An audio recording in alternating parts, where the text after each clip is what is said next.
Desde a sua criação, os fiagros caíram no gosto do investidor brasileiro, seja por conta da sua alta distribuição de dividendos, superando 1%, seja pelo fator novidade, né? De 2021 para cá, foram captados mais de 30 bilhões em fiagros. Porém, a conta chegou. Estamos vivenciando um cenário extremamente desafiador no mercado de fiagros e é sobre isso que eu vou falar nesse vídeo. Quais são os riscos dos fiagros e como se antecipar a esses riscos para você não perder o seu dinheiro.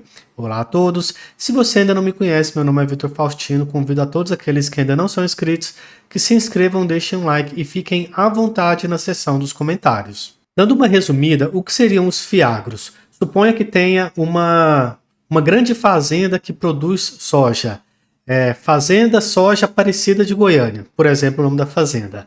Aparecida de Goiânia porque é onde eu vivo aqui em Goiás, né? Essa fazenda soja, ela quer aumentar a sua capacidade produtiva, quer comprar algumas terras nas regiões próximas ali e ela emite um CRA, um Certificado de Recebível do Agronegócio, onde ela diz que ela vai pagar, por exemplo, eu vou pagar CDI mais 3, CDI mais 8 e estou dando de garantia isso aqui. Aí vem um gestor de fiagro, compra esse CRA e todos os meses, né, ele vai recebendo ali um pouco dessa dívida, né, desses juros, e ele vai distribuindo para o investidor. De uma maneira bem resumida, bem por cima é isso, tá? E quando você para pensar, investir em fiagro faz muito sentido aqui no Brasil. Afinal, nós somos um país cujo principal motor de geração de renda, de geração de PIB, é o agronegócio. Se você ver essa matéria aqui, produção agropecuária do Brasil alimenta 1 bilhão de pessoas no mundo. Então, que é relevante? Sim, é relevante esse tipo de investimento. Esse vídeo não é para dizer os lados positivos do fiagro. Esse vídeo é para dizer como que esses investimentos eles são arriscados porque as pessoas não estão respeitando o tripé da análise dos investimentos. O que você tem que considerar quando você analisa um investimento? Você tem que analisar 3 coisas. Uma delas é o risco, o outro é o retorno e o outro a liquidez. E aqui a gente encontra o primeiro erro dos investidores de fiagro. Eles só levam em consideração desses 3 itens, risco, retorno e liquidez, somente o retorno. Eles olham lá os altos pagamentos de dividendos e eles escolhem somente baseado nisso. E essa é uma análise muito rasa, muito pobre e que não deve ser feita de maneira alguma. Sempre que você analisar um fiagro de alto retorno, você tem que analisar o risco. Eu vou te ensinar como que você analisa isso, pegando como exemplo um fiagro na época que ele estava no auge. O que você poderia ter identificado lá que poderia ter feito com que você não perdesse dinheiro. E eu vou usar como exemplo o GCRA11, que na sua máxima histórica chegou a bater R$110 e hoje ele está valendo ali por volta de R$60, beleza?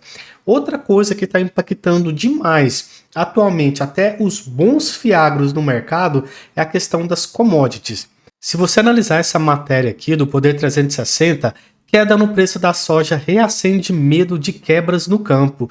E olha só essa informação, é uma matéria recente, olha, de janeiro de 2024, a queda no preço da soja para o menor patamar desde 2020, somada à estimativa de redução da safra de 2024, reacenderam um medo no agronegócio. A volta dos pedidos de recuperação judicial, fase pré-falência por causa da alta alavancagem do setor. A alavancagem é endividamento, tá, pessoal?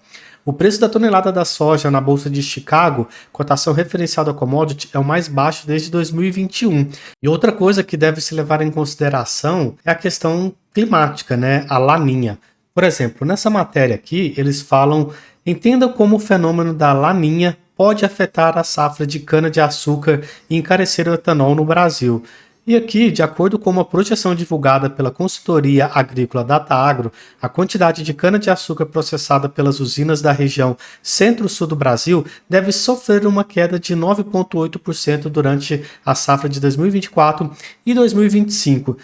Mas até aqui eu falei de coisas que fogem do nosso controle. Por exemplo, a questão das commodities oscilarem, nós como investidores podemos no máximo fazer ali uma projeção, mas não depende da gente. A questão climática, no máximo fazer uma projeção, mas não depende da gente. Mas a gente pode muito bem fazer uma análise nas demonstrações dos fiagros e verificar se vale a pena ou não investir neles. Eu vou pegar como exemplo o fiagro GCRA11, que ele teve uma desvalorização nos últimos 12 meses de 15,01%. Mas olha, não se anima com isso aqui não, com dividend yield de 18,92%, porque isso só ocorreu porque teve uma gigantesca desvalorização na cotação desse fiagro, tá bom?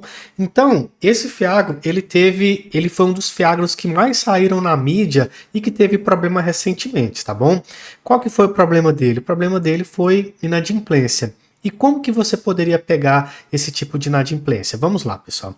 Eu vou pegar aqui, essa aqui é a época que ele estava na máxima histórica, tá vendo?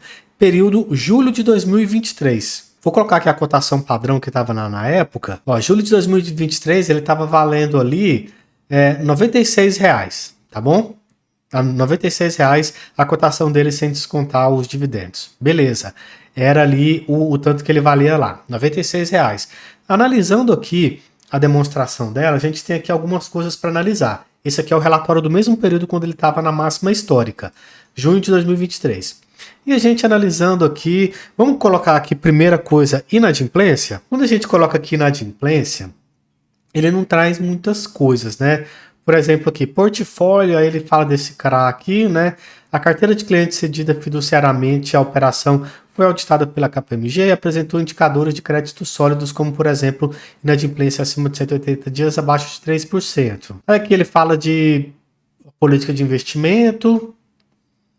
Então, aqui, analisando inadimplência, procurando pela palavra-chave, você já não acharia muita coisa aqui. Mas então vamos lá, vamos analisar outras informações que a gente poderia ver possíveis problemas aqui. Olha só, aqui ele dá um panorama setorial, ele traz a análise de junho de 22 até junho de 23. E o que ele mostra? A cotação da soja aqui, pela Exalc, ela caiu um absurdo. Ó, a cotação, o preço da saca caiu muito, certo? Então aqui você já poderia ver um problema. O preço da commodity já mostrava que estava caindo. Milho, mesma coisa, caindo. Já mostrava que estava caindo. Quando a gente analisa isso aqui, ó, resultado cota, algo que eu sempre faço é o seguinte, pessoal. Lá nos fundos imobiliários, você tem que distribuir até 95% do seu resultado, né? E essa mesma exigência tem para os fiagros, eles precisam distribuir 95%. E eu tenho uma série aqui no meu canal onde eu faço análise de fundos imobiliários em 10 passos. Eu desenvolvi essa técnica, esse modelo de análise, que eu acho que é uma análise bem completa, que todo mundo pode entender mais de fundos imobiliários. E uma das primeiras análises que eu faço é verificar se eles não estão distribuindo demais. Será que eles estão distribuindo acima de 95%? Então, quando você pega aqui em uma calculadora, pessoal, colocando aqui, ó, isso aqui é o resultado que eles distribuíram, tá vendo? 7,33, ok? Então, quando você coloca aqui 7,33 dividido por, esse aqui é o resultado da cota, 7,43, 7,43. Então, eles distribuíram 98% em 2023 até o período que a gente estava analisando aqui. Então, eles já distribuíam mais do que deveriam distribuir. E por que eles fazem isso?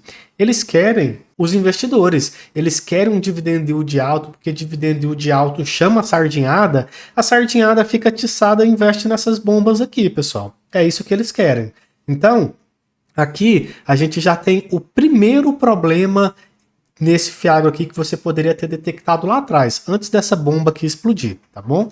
Vamos agora para a segunda coisa que a gente poderia ter analisado aqui nesse fiagro, que é a alta concentração deles, tá? A questão de se estava diversificado ou não. Isso aqui é a carteira deles, porque como eu disse para vocês, os fiagros eles investem normalmente em CRAs, né? Eles investem ali, é como se fosse um fundo de papel do agro. E quando você analisa aqui, o que a gente tem aqui, pessoal? Vou dar até um zoom para vocês aí me acompanharem melhor. O que a gente tem aqui, rapaziada? Nós temos aqui, ó, uma concentração, 11,4% desse fiagro estava nesse Castilhos aqui. Aqui RA de 9,7 tá muito concentrado. Para mim, o que é concentrado? Acima de 5%, pessoal. Eu acho que tem que ter uma pulverização, uma diversificação, de maneira que nenhum ativo tenha mais de 5%. Se você quer ver um exemplo bom, MXRF, na minha opinião, o melhor fundo imobiliário de papel da Bolsa, e ele não tem nenhum que tem mais de 5%, pelo menos não quando eu analisei e fiz o meu vídeo. E aqui, pessoal, aqui você já vê o principal problema. Cara, se a Castilhos quebrar, ela leva aqui, ó, 11,4% dos dividendos. E olha só, tanto que ela paga alto. CDI mais 8,5%, aqui você vai ter uma lição agorinha. Aí você vê aqui e tal, e essa três irmãos aqui, ó, quando você soma 5,8 mais 5,4, eles chegam aqui a um valor próximo da Castilhos. Então, a três irmãos e a Castilhos, eles concentram a carteira desse Fiagro. Aproximadamente 25% está em dois ativos. E aí, pessoal, o que você acha? É arriscadíssimo. Aí, eu pergunto para vocês, quem que você acha que quebrou aqui? Quem que você acha que quebrou aqui? Foi esses mesmos que você está imaginando aí. Foi a Castilhos e a Três Irmãos. Nessa matéria aqui do Brasil Journal, um site muito bom, recomendo que você sempre acompanhe esse site, ele é bom de ver notícias do mercado. Os Fiagros foram de 0 a 30 bilhões em 3 anos. Agora a conta chegou. E aqui eles falam do nosso querido GCRA11. Outro Fiagro que vem sofrendo é o GCRA11, gerido pela Galápagos, certo? Que viu sua cota cair de R$ 105 na máxima histórica para 66 hoje. O GCRA também sofreu default. Default é falta de pagamento, tá, pessoal? De 3 CRAs cujos produtores entraram em recuperação judicial. 2 deles, o CRA da Castilhos e o CRA do Três Irmãos. Olha só, pessoal. E foi justamente aqueles lá que eu falei com vocês, ó, que era o CRA aqui da Castilhos e dos Três Irmãos. Então, primeira coisa que você pode analisar a alta distribuição. Segunda coisa que você pode analisar é a concentração. Isso é um risco muito grande também, tá? E qual que é a terceira coisa que você analisa? Vamos lá, pessoal. Eu sou do agro, eu tenho uma boa empresa e eu vou lá no Banco do Brasil que tem uma taxa bacana. Aí o Banco do Brasil faz toda uma análise na minha carteira e vê que eu tenho uma boa condição, boas garantias, e aí eu consigo lá no Banco do Brasil um empréstimo de CDI mais 2. Certo? CDI mais 2. Beleza, eu vou pegar lá um empréstimo lá no Banco do Brasil, porque lá tem uma taxa boa. Mas e se o Banco do Brasil analisar meus números, analisar minha contabilidade, analisar meu financeiro e ver que a minha empresa não é boa? Aí, rapaz, eu vou ter que ir para outro lugar. Aí eu vou ter que ir para o mercado, vou ter que ir para a CRA, vou ter que fazer um monte de coisa. E olha só essas taxas aqui, pessoal. CDI mais 8.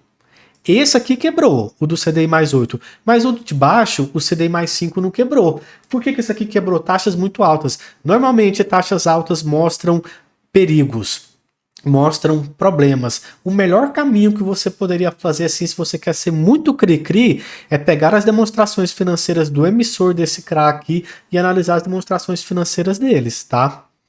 Ah, Vitor, mas é muito trabalho. Calma, no final eu vou falar o que você pode fazer se você estiver achando isso muito trabalhoso. E olha esse aqui, pessoal, a Três Irmãos. CDI mais 12,25. Pessoal, o Tesouro Direto acabou de lançar a CDI mais 6, a Faria Lima tá maluca, tá insana, tá todo mundo atiçado querendo CDI, IPCA, né, mais 6, e os caras pagando IPCA mais 12. Então, normalmente, altos retornos sugerem altos riscos e é onde está o problema, tá? E o problema está nesses caras aqui. E qual que é a terceira coisa que a gente tem que analisar, pessoal? Garantias. Aí aqui, pessoal, analisando a questão das garantias, eu peguei aquele lá que é o maior, que é o da Castilhos. Aí aqui eles falam o seguinte: o fundo realizou a primeira aquisição em fevereiro de 2022 com um volume de 14 milhões. A garantia real da operação é composta por 2 fazendas localizadas no oeste da Bahia. A fazenda Águia de Prata, com alienação de 4.967 hectares, e parte da fazenda Dom Laurindo, no perímetro urbano da cidade de Luiz Eduardo Magalhães, com 959 mil metros quadrados, tá? Para exemplificar, no momento da aquisição do ativo, tínhamos uma razão de garantia de 162% pelo valor da venda forçada e após os investimentos e realização de novos laudos inscritos na tabela abaixo, a razão de garantia saltou para 444%. Aqui, pelo menos, se isso aqui não tiver nenhuma pegadinha, a garantia é boa. A garantia é de 444%. E essa garantia, pessoal, ela de fato ela será muito necessária, porque olha só o que está acontecendo aqui, pessoal. Vamos lá, pessoal, olha só isso aqui. 3 fiagros anunciam o vencimento antecipado do CRA Castilhos. Foi deliberado o vencimento antecipado da cédula de produtor rural com liquidação financeira, tal, né, emitida pela Agrícola Formosa. A Agrícola Formosa é a empresa do CRA Castilhos lá. E, consequentemente, o vencimento do CRA Castilhos com a cobrança imediata do saldo devedor integral. Ou seja, aquela garantia lá que eles deram lá de 2 fazendas, tal, vai ser executada. O problema, por que o mercado, a cotação não ficou normal? Primeiro, suspendeu os pagamentos, os caras não estão pagando como antes, certo? E segundo, quanto tempo vai levar isso? A pessoa ir lá e receber o que ela tinha para receber. Então, o pessoal fica na mão. E aí, a cotação, consequentemente, cai. Mas aí, você pode estar pensando o seguinte, poxa, Vitor, muito complicado, muita coisa para analisar. Pessoal, o investidor, ele tem que fazer isso mesmo. A minha função aqui como um educador financeiro é mostrar para você os caminhos para que você ande com as próprias pernas. Mas se você acha muito complicado, você tem 2 opções. A primeira opção, não invista em agro. A segunda opção, busque gestoras que tenham mais credibilidade nas suas análises, nas suas escolhas e tenham um nome a zelar. Por exemplo, o Kinea. Eu não vou analisar o Kinea aqui. Só que o Kinea, ele tem um fiagro e é uma gestora muito renomada, muito séria, que tem um nome a zelar. Então, eu acredito que o fiagro dela pode ser um fiagro de mais qualidade, entendeu? Então, eu espero que com esse vídeo eu tenha te ajudado a fazer a sua própria análise de fiagro, tenha te mostrado os riscos que estão fora da sua capacidade de prever e os riscos que estão dentro da sua capacidade de prever, mostrando para você um exemplo prático de como levantar esses próprios riscos você mesmo, beleza? Se você ficou até aqui é porque você gostou, então já deixa o seu like e se inscreva. Muito obrigado por ter ficado até aqui, meu nome é Vitor Faustino e essa foi a minha contribuição.